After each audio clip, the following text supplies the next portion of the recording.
On a une cabane à miner, mon ami. On n'est pas garanti. Mesdames, messieurs, vous êtes en direct. Hein? Okay. Alors sur la page des Algériens de Montréal, sauf que tout le monde prend la copie du lien et le partage en live. Attendez, On touche maximum de monde. Attends, la page.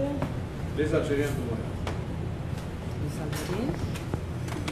C'est juste le nom des Algériens, mais c'est le maghrébin de Montréal. Ok, ça c'est pas sur Facebook, c'est sur Facebook. Facebook. Non, c'est Ah, Facebook. c'est sur Facebook. C'est là que c'est nous les Algériens de On va aller Montréal. chercher sur Facebook. Moi, sur Facebook, j'étais les Algériens.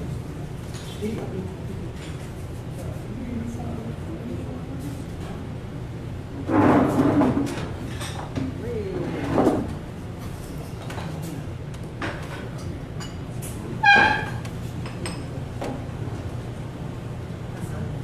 connexion est correcte? Oui, c'est la connexion du site. Ah oui, oui. Voilà, vous êtes en direct. Voilà, partagez, tu peux partager. Acheter pour les autres, c'est Atlas Média. Oui, je suis en train de le mettre dans les... Moi, tu es en train de le mettre? Parce qu'on veut garder le même live et nous on Mais c'est ça, ok, alors tout le monde le fait, ok. Je peux faire dans ma page directement, après je commence. Alors, c'est qui d'autre à part Algérie de Montréal? Ah, t'as raison, les blocs n'est pas venu. Parce qu'il y a la page Les vidéo, blogs ont une directive Balkan du Canada, Balkan de Montréal, ça tombe bien. Mais oui, après toutes les déclarations idiotes sur les musulmans qui ont fait, j'espère qu'ils vont avoir une page. Mais justement.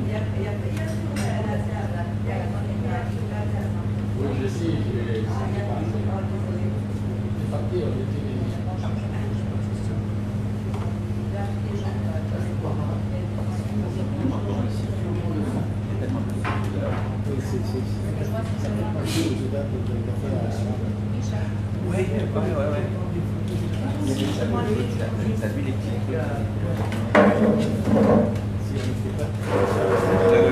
J'ai une petite blague à te raconter maintenant devant le vidéo. Elle n'est pas politique. Elle est un petit peu ça. Peut-être pas émotionnelle.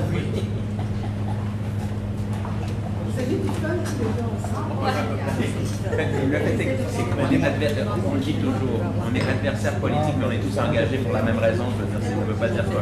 Une autre photo, vu que M. Faro vient d'arriver. Peut-être avoir de l'eau.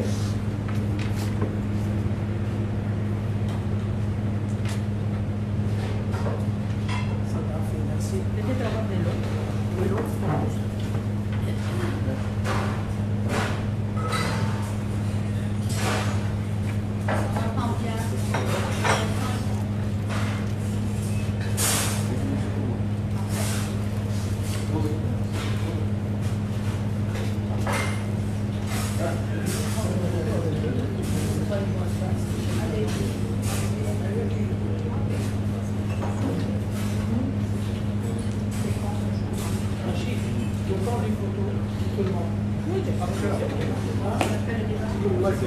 Après, voilà. Comme disent mes amis haïtiens, tout le monde. Oui. Bon, maintenant, mon père, comment c'est devenu pas mal. Je fais des annonces au prière. Ah ouais? C'est un site benefit de la carte. Et je suis fier et mon équipe crée ça pour c'est aussi au bout.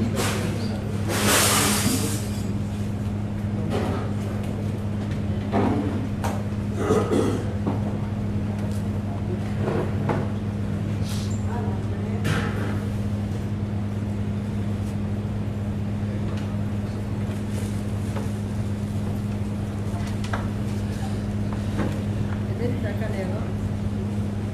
ta caméra, regarde, il est sur l'espace vide ici. C'est peut-être qu'on va aller la passer un peu.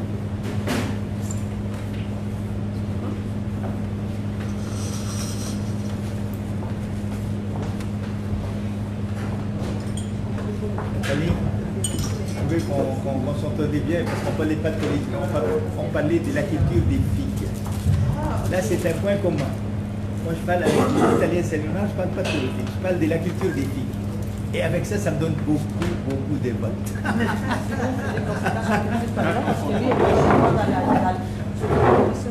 que lui, on va pas les voir. Avec plaisir. No problem. No hay problema. Mucho placer. Si no se va a Mucho placer. Si 30 secondes, s'il vous plaît.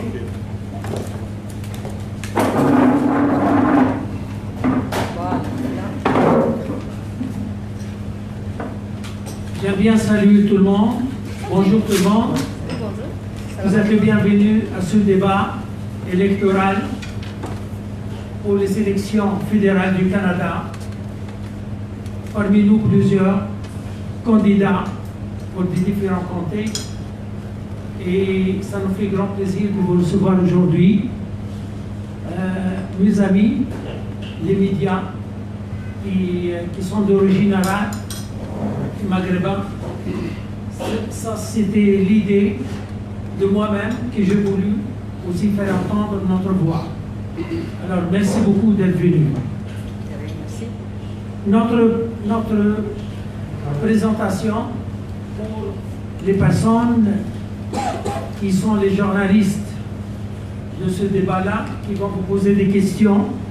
Donc ils sont 5 thèmes qu'on a discutés. Déjà, on les a envoyés pour tout le monde. Et je vous présente M. Rachid Najahi, directeur de Atlas Media. Bonjour, tout d'abord merci pour d'avoir accepté l'invitation. Moi je veux parler de... On est 4 personnes, je vais laisser se présenter. Le format du débat, comment ça va se passer. 2 minutes par réponse, par personne. Comme le MPD, vous êtes 2 personnes, donc vous avez 2 minutes, 2 minutes. Et eux, ils ont 4 minutes, 4 minutes. Donc ça reste. Sinon, on fait 1 minute, 1 minute, et 8 prendre 2 minutes. Comme ça, c'est mieux, ça vous arrange? Comme ça, on Les deux sont pareils. Là, je tiens la montre. Une autre chose, n'oubliez pas de le téléphone quand vous sortez. On commence, M. Wahid, il va se présenter. Et l'autre journaliste.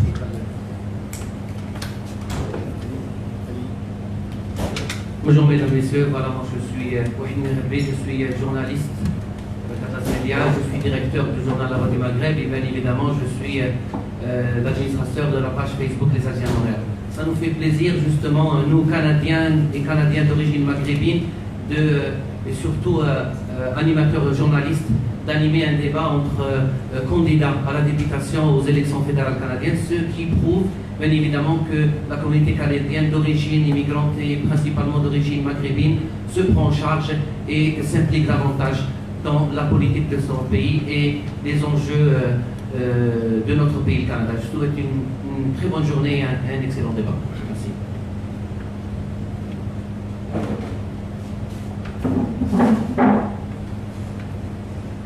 Bon, merci. Moi, c'est Amadi Tounsi, journaliste, et en même temps, j'ai le journal Al-Mashrak El-Maghreb qui existe depuis une vingtaine d'années et pendant 25 ans, producteur de radio et TV. Ça fait grand plaisir de vous recevoir parmi nous aujourd'hui pour ce débat-là. Je vous présente Madame Bersa. Oui, bonjour, moi c'est Karima Lassen, je suis journaliste à Média Diffusion depuis 2011 en fait, depuis que je suis ici au Canada.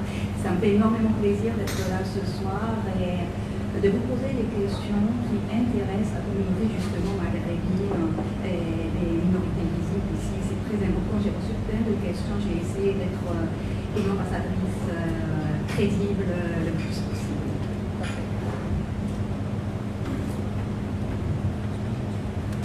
Maintenant, on va donner le candidat 30 secondes, chaque candidat pour se présenter, et après on passe aux questions. D'accord? Vous avez le micro, vous pouvez l'utiliser, vous pouvez l'enlever, comme ça vous pouvez le manipuler comme vous voulez.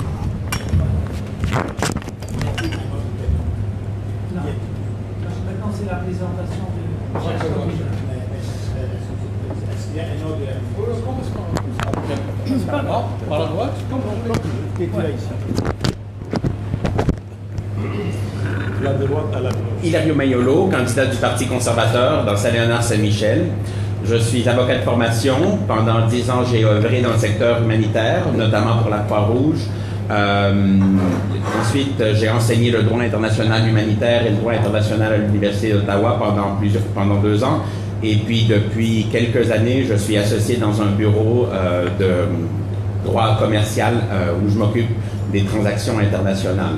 Je me suis lancé en politique puisque je voulais amener du changement à Saint-Léonard, un comté qui pendant trop longtemps a été pris pour acquis par un parti. Voilà. Bonjour, merci pour l'invitation, merci à tous nos spectateurs et nos éditeurs sur les médias sociaux. Je m'appelle Hassan Guillet, je suis candidat indépendant à Saint-Léonard-Saint-Michel.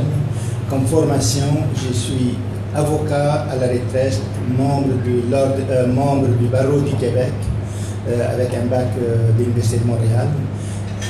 Je suis aussi ingénieur, membre de l'Ordre des ingénieurs du Québec, gradué avec un bac et une maîtrise de Concordia.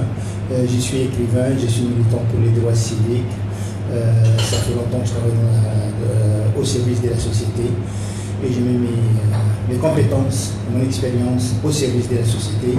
Je suis polyglotte, j'ai fait des discours politiques en 6 langues, j'ai fait des entrevues en 5 et quelques autres, je me débrouille assez bien. Donc les 6 langues parlées couramment à Saint-Léonard-Saint-Michel, je les parle couramment. Merci.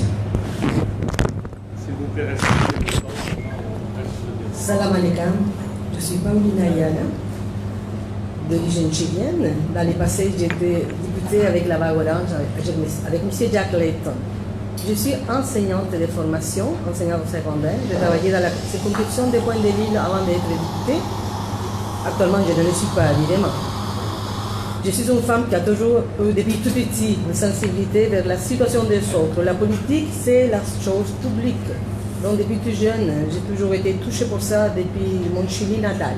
Et une fois immigrée ici au Canada, j'ai voulu aussi m'impliquer dans la vie politique. Pour moi, c'est très important pour apporter un changement dans la mesure qu'un pays si riche comme le Canada, qui en a beaucoup de avantages au niveau de la paix sociale, etc., on peut toujours faire mieux. En étant enseignante à Montréal-Nord, on voyait la discrimination, etc. Même en tant qu'immigrante, à cause de mon accent, c'était pas facile.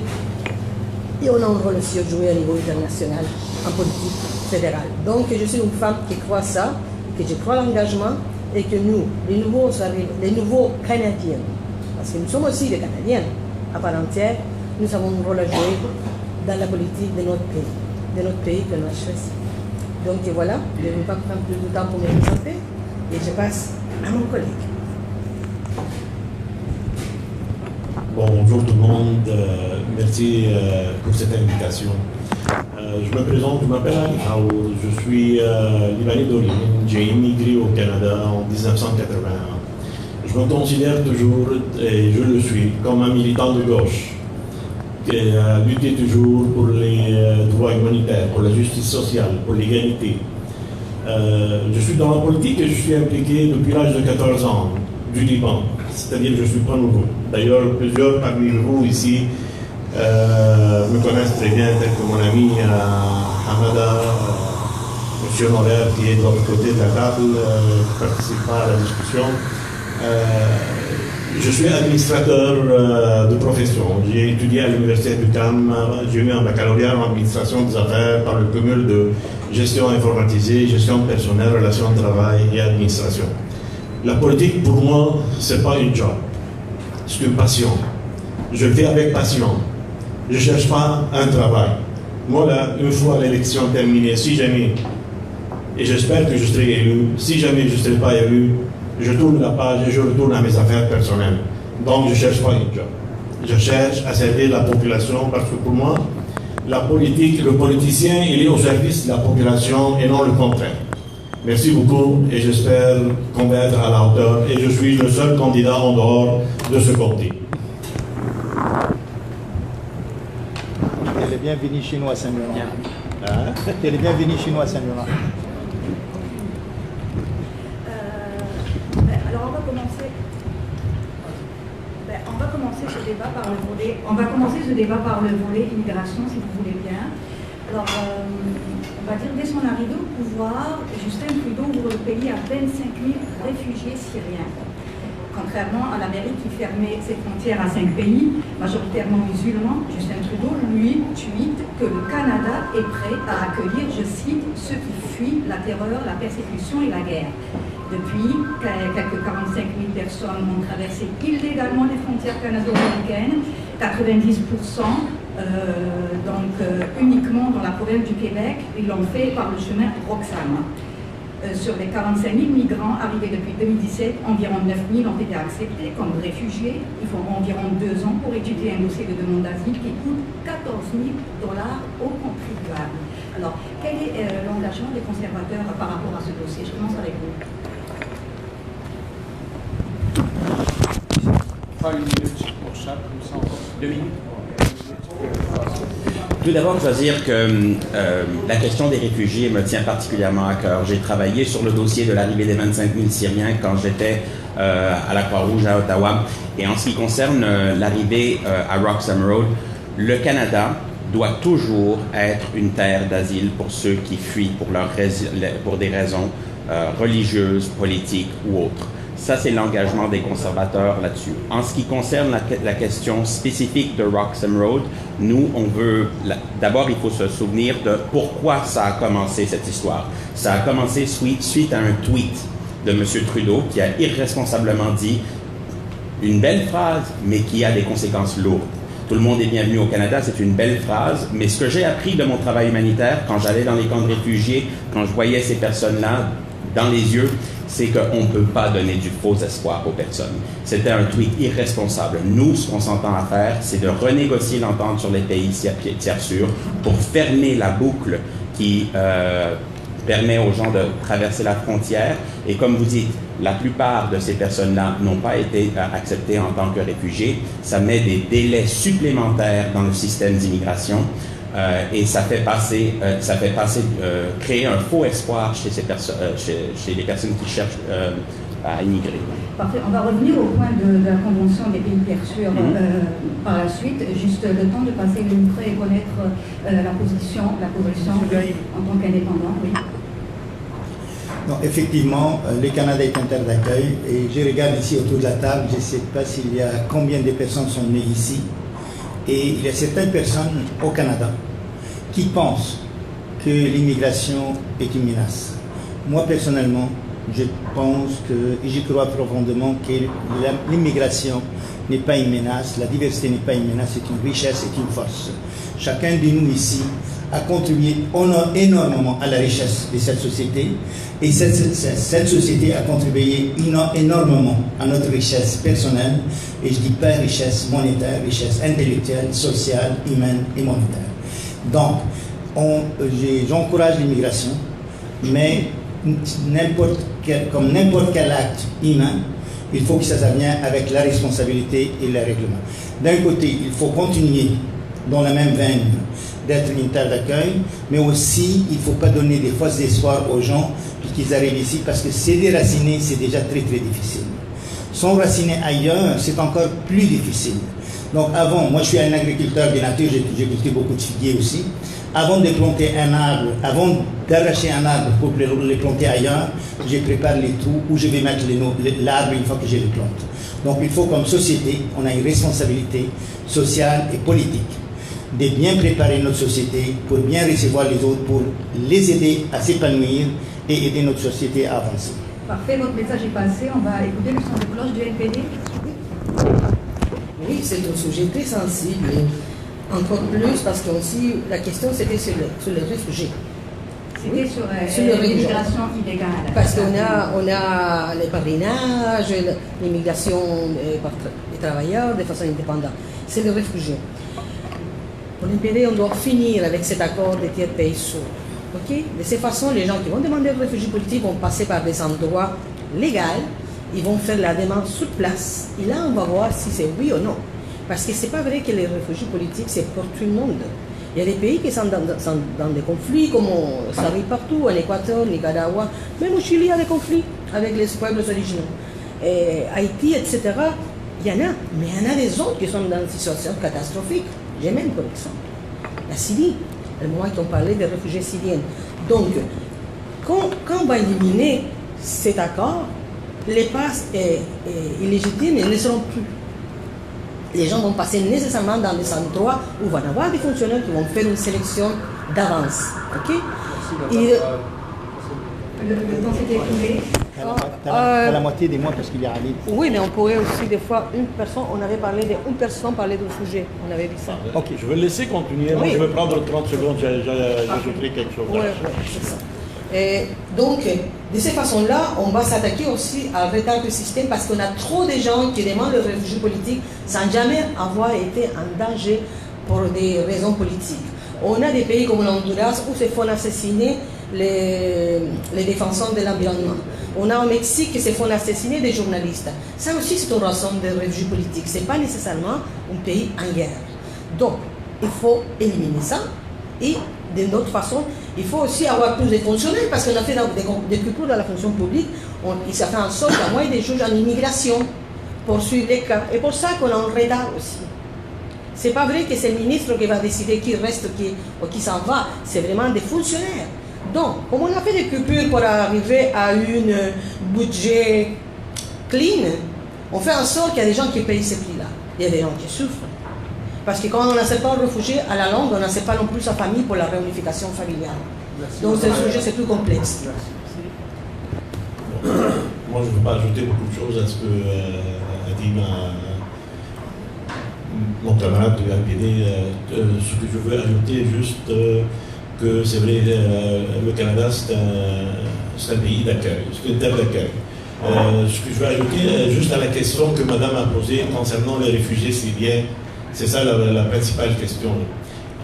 C'était dans 2015-2014, c'était une promesse électorale de M. Trudeau et des libéraux d'accueillir 25 000 réfugiés.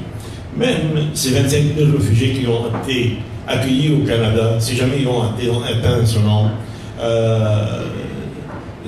ils n'ont pas été accueillis parce que le gouvernement canadien a mis vraiment un budget pour ça.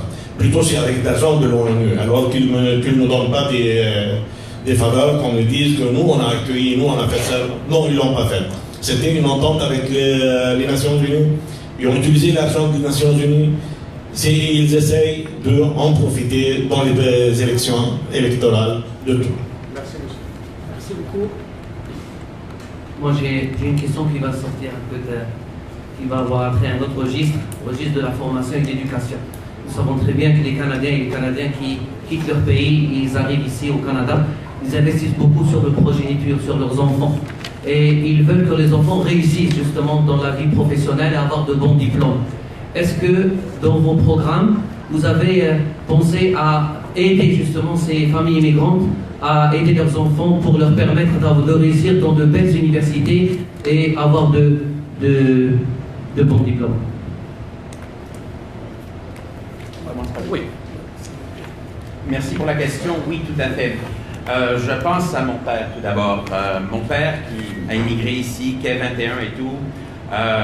Mon grand-père travaillait 2 emplois pour le permettre d'aller à l'université. C'est le propre de l'immigrant de vouloir une meilleure vie pour ses enfants. Dans notre programme, absolument, on veut aider les familles à investir dans leurs enfants. On augmente le seuil pour la bonification des registres d'épargne enregistrés qui passera de 20 à 30%. On veut aussi donner des crédits d'impôt pour le sport, pour l'éducation, afin que vraiment les enfants puissent s'épanouir. Les enfants qui font du sport font mieux à l'école, c'est bien connu. Aussi, en ce qui concerne les immigrants, la plupart qui font le voyage à travers l'océan, c'est des entrepreneurs. Ils ont entrepris un voyage pour une meilleure vie et donc on veut rendre la vie plus facile aux jeunes entrepreneurs une fois sortis de l'université à commencer des petits commerces.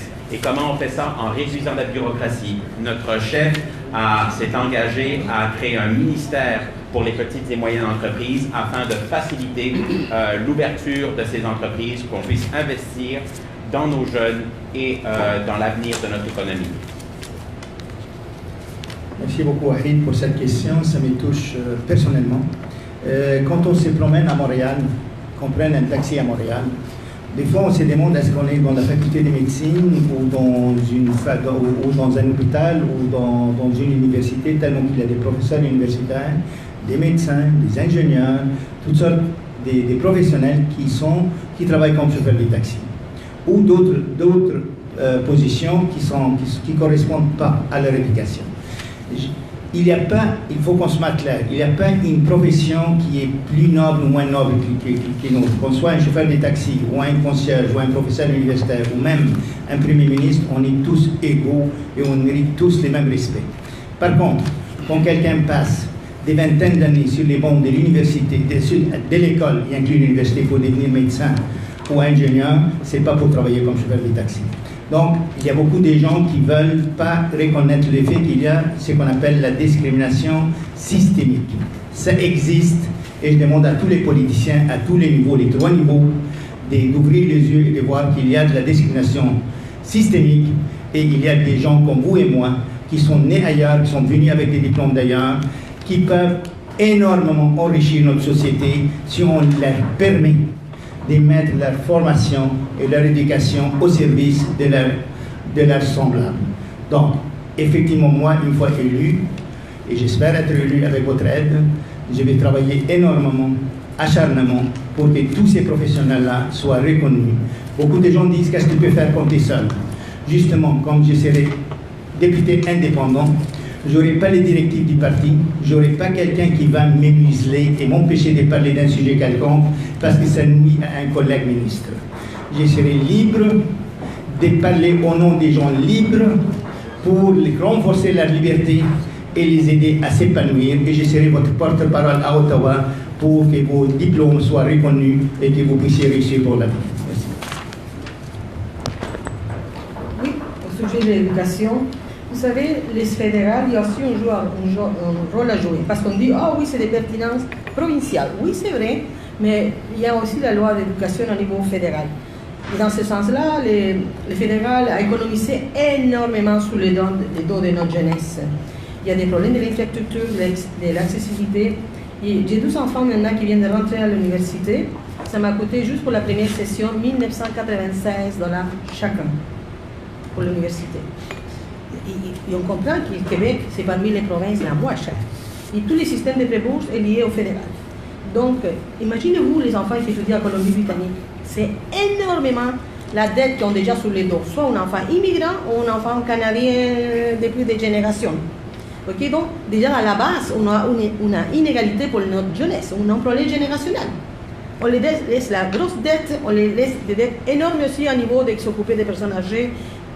C'est complexe le sujet. Mais qu'est-ce qui arrive avec les immigrants qui ont été choisis, soit pour le Canada ou soit le Québec, parce que le Québec c'est la seule province qui a choisi ces immigrants, qui ont rendu ici, chauffeur de taxi, auxiliaires préposés et bénéficiaires avec des diplômes de médecine, etc.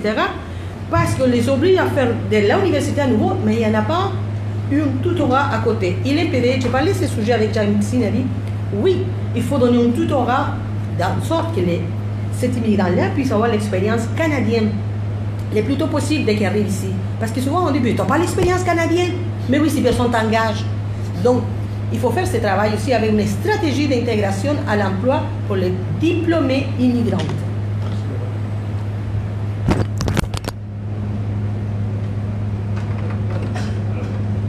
Voilà ce que je veux dire. D'ailleurs, 2 jours passés, j'ai été questionné sur le même sujet. Alors,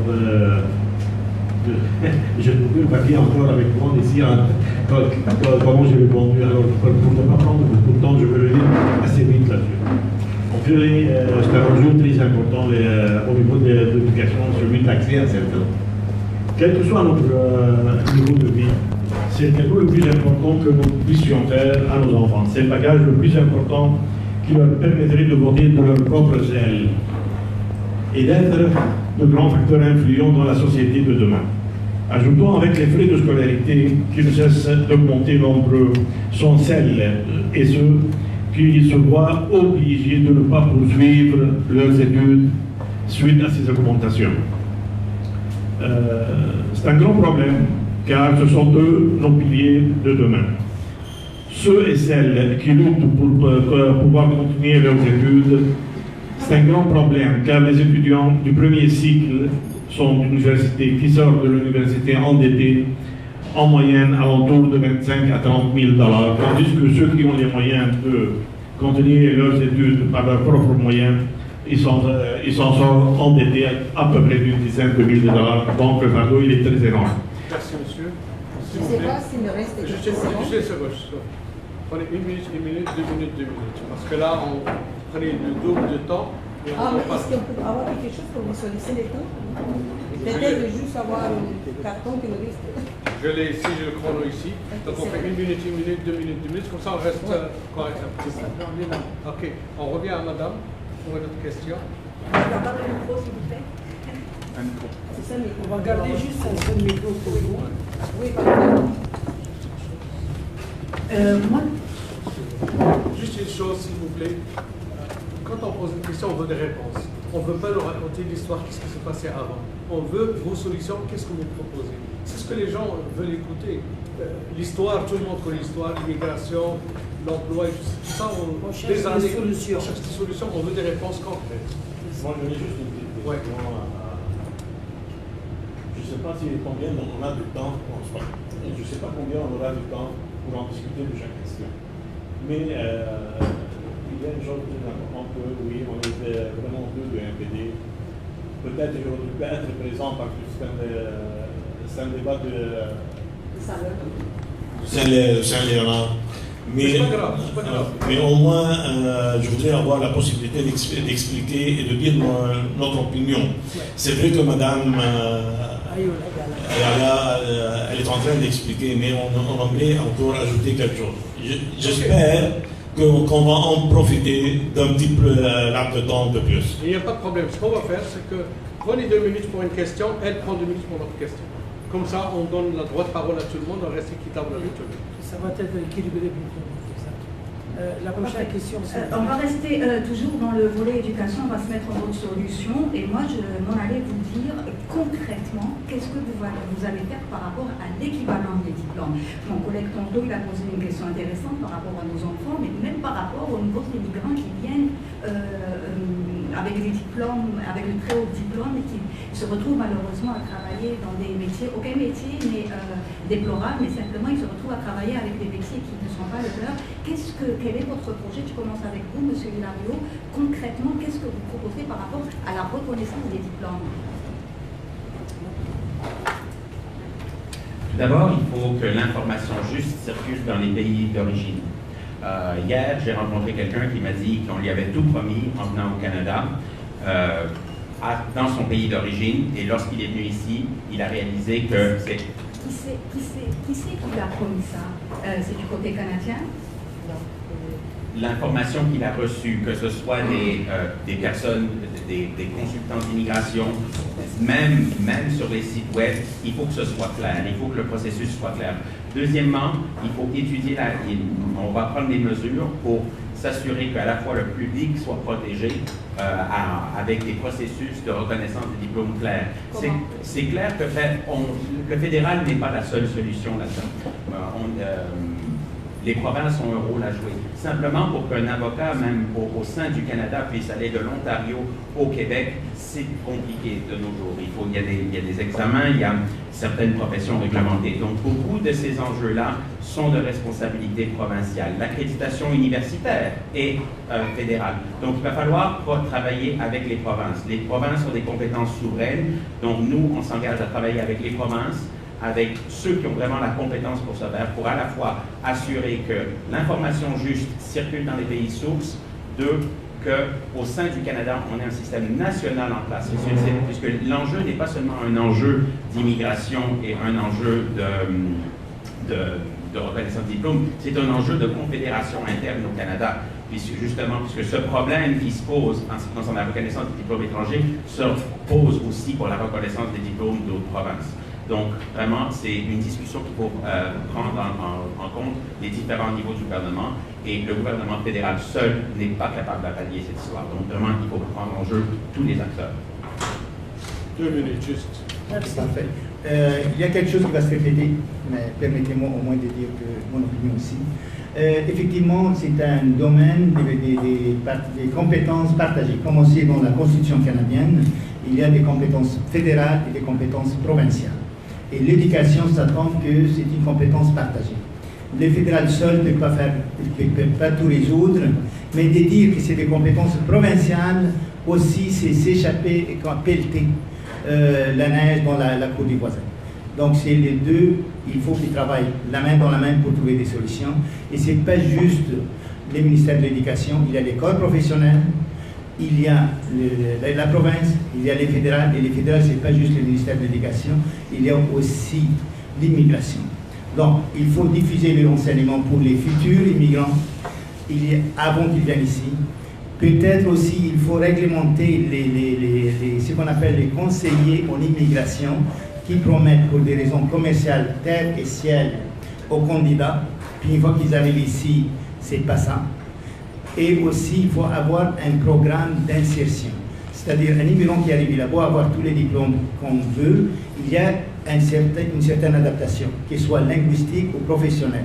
Donc, le fédéral, même si c'est compétence provinciale, il peut donner des bourses, il peut donner de l'aide, il peut faire des programmes en sorte qu'il dit à la province, regardez, voilà vos exigences, et voilà ces messieurs ou cette madame qui est venue, on les a aidés à atteindre ces exigences-là, donc il est apte, il est prêt à intégrer les marchés de travail, plutôt de faire un futur assisté social ou un futur des chauffeurs des taxis, on aura un citoyen professionnel qualifié pour servir sa famille et servir sa société et probablement envoyer un peu d'argent à son pays d'origine. Encore une fois, c'est un partenariat. Maintenant, le système actuel, il fait 3 perdants. Les pays d'origine, il est perdant parce qu'il perd ses cerveaux. Les pays d'accueil, il est perdant parce que plutôt d'avoir un médecin, merci beaucoup. Bon, sur la même question, il faut être clair. Oui, c'est une compétence provinciale. Et oui, il y a les sorts professionnels aussi qui vont mettre beaucoup de bâtons pour empêcher que les gens puissent avancer. Ce n'est pas juste un problème pour les immigrants, c'est aussi pour les diplômés de notre province vers une autre province. Ce n'est pas vrai que parce que tu es médecin à Vancouver, que tu viens d'être médecin au Québec. Non, on va avoir les mêmes problématiques pour les migrants. Donc, soyons clairs sur ce sujet-là. Mais évidemment, il n'y a pas de stratégie nationale d'intégration pour les immigrants au niveau de l'éducation. Ça n'existe pas. C'est pour ça que pour l'NPD, il est très clair, il faut vraiment combler les lacunes dans les services d'établissement afin d'améliorer la reconnaissance des diplômes, mais on ne peut pas le faire sans l'appui des provinces. Et dans ce sens-là, il faut comprendre qu'on est au Québec, et le Québec, c'est la province qui est beaucoup plus autonome même dans la sélection de ces immigrants. Donc, vous promettre le ciel, la lune, c'est vraiment vous vendre la salade, comme on dit en bon québécois. Il faut être sincère qu'à niveau fédéral, on est très limité. C'est une bataille qu'il faut donner, surtout au niveau provincial. La demande de reconnaissance de nos diplômes et affaiblir les compétences des autres professionnels. Nous, qu'est-ce qu'on s'engage vraiment à se pousser les provinces à assumer une stratégie nationale sur les sujets. Oui, on peut le faire. On peut vraiment, parce qu'il y a un problème de chômage, pas de chômage, de manque de personnel dans plusieurs domaines, même pour travailler dans un petit restaurant. Donc, ça c'est quelque chose qu'il faut faire à niveau des pays, mais toujours avec l'appui des provinces, parce que c'est une compétence provinciale. On ne le veut pas.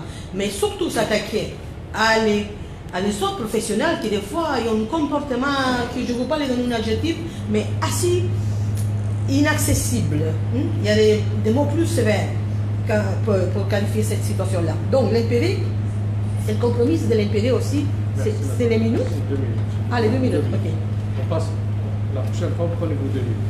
Non, pas cette question-là. La prochaine question, prenez 2 minutes. Okay. Sinon, vous partagez les 2 minutes. Exactement. Il ne faut pas partager les 2 minutes. Okay. Alors, la prochaine question. Alors ma prochaine question, ça sera une question qui aura trait au climat bien évidemment et au réchauffement climatique. J'ai eu l'occasion de rencontrer quelques candidats aux élections fédérales les jours précédents et il y a une thématique qui revient souvent, c'est les inondations. Ici à Saint-Léonard, ainsi quartier-ville dans l'ouest de l'île de Montréal, est-ce que le réchauffement climatique et ses conséquences bien évidemment a été bien pris en considération par les partis bien évidemment et par vous-même? Tout d'abord, on a un double problème. On a un problème d'infrastructures qui ont désormais 40-50 ans, qui ont été faits pour un seuil de population différent. Et maintenant, le changement climatique amène plus d'eau, plus de problèmes, plus d'intempéries, comme celle qu'on a eue le 1er octobre, où il y a eu des inondations ici à Saint-Léonard. À Saint-Léonard, le problème est un gros problème d'infrastructure. On parle de gros collecteurs qui doivent être refaits pour s'adapter au changement climatique. N'oublions pas que les inondations, d'après le Bureau des assurances du Canada, est le sinistre le plus coûteux au Canada. Ce qu'on doit faire, c'est investir dans les infrastructures. Investir dans les infrastructures pour s'adapter. L'adaptation au changement climatique va de main en main avec la prévention du changement climatique. C'est pour ça qu'il faut des bons seuils, il faut une bonne stratégie nationale pour combattre le changement climatique, les gaz à effet de serre, mais en même temps l'adaptation, puisque le changement climatique est déjà là. Ce n'est pas une question de l'empêcher, il est déjà là. En ce qui concerne les infrastructures, il faut investir dans ces infrastructures, s'assurer qu'elles sont à jour, mais quiconque dit qu'un investissement en infrastructure aura un effet immédiat ne dit pas la vérité. C'est des engagements à long terme. On parle d'infrastructures qui vont prendre 10 ans et plus à construire. Entre-temps, il faut avoir des solutions, il faut étudier des solutions pour s'assurer que les personnes qui perdent leur assurance, qui ne se font plus assurer et qui vont se refaire inonder aient une solution, qu'ils n'ont pas à mettre leur argent pour s'assurer pour refaire leur sous-sol. Donc c'est encore là une double stratégie, une approche à long terme pour s'assurer que les infrastructures soient refaites, mais aussi à court terme, s'assurer que pendant ces infrastructures soient refaites, pendant qu'on refait les collecteurs, les gens aient accès à quelque chose. Donc, et encore une fois, c'est quelque chose que le fédéral peut aider sous le Fonds national des urgences, mais aussi au niveau provincial et municipal. Bon, effectivement, comme propriétaire moi-même, de plus en plus, on a de la difficulté à trouver un assureur, surtout quand il s'agit des inondations. C'est un problème. S'il y a des gens qui veulent fermer les yeux, qui disent que les réchauffements de la Terre n'existent pas, ils sont dans les champs.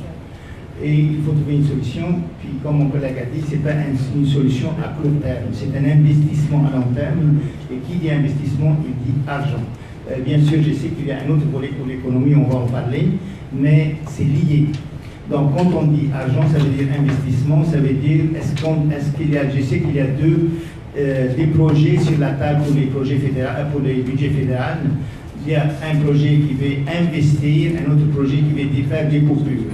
Donc, c'est où la société est plus servie et où l'environnement sera mieux protégé. Donc, il faut investir à long terme, il faut trouver des solutions. Et les solutions qu'on utilise maintenant, la voiture électrique, la voiture hybride, les transports en commun, tout ça, c'est excellent, c'est essentiel. Mais il faut aussi investir dans l'infrastructure quand même. C'est pas juste à Saint-Léonard, à Montréal, dans beaucoup d'autres villes, on a des infrastructures vieillottes qui ont besoin de beaucoup d'argent et beaucoup de planification. Donc, moi, on met l'avenir de nos enfants, c'est pas juste notre avenir, quel terre on va léguer à nos enfants, et ça passe aujourd'hui, ça passe durant cette élection-là, et choisir ceux qui sont prêts à investir dans l'infrastructure. Comment passé, ils ont ignoré assez longtemps. D'ailleurs, si jamais vous avez remarqué, durant la dernière marche du 27 septembre, c'est bien ça. Plus que 500 000 personnes y étaient dans les rues. Alentour de 350 à 400 000 personnes, c'était des jeunes.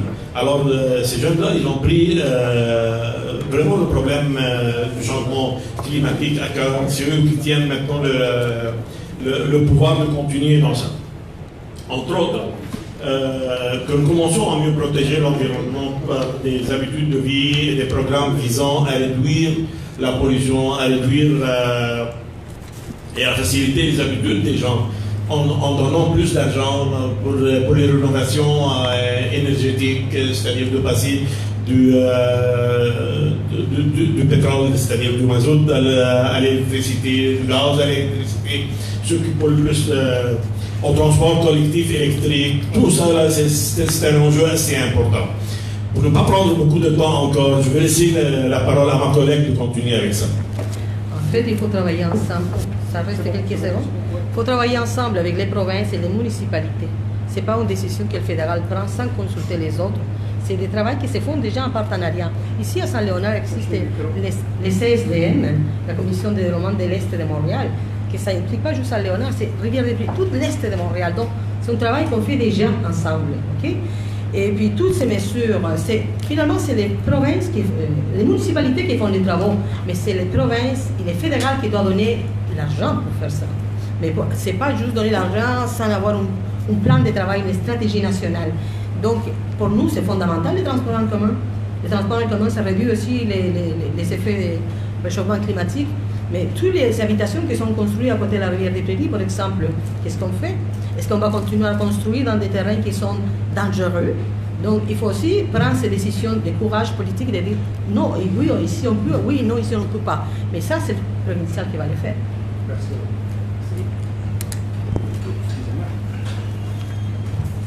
Merci pour ces réponses. On va passer au chapitre laïcité, si vous permettez, et on va commencer pour la NPD cette fois-ci. La loi 21 qui stipule l'interdiction de port religieux aux fonctionnaires de l'État qui sont aux positions de force, qui sont notamment les enseignants, les employés de la couronne aussi,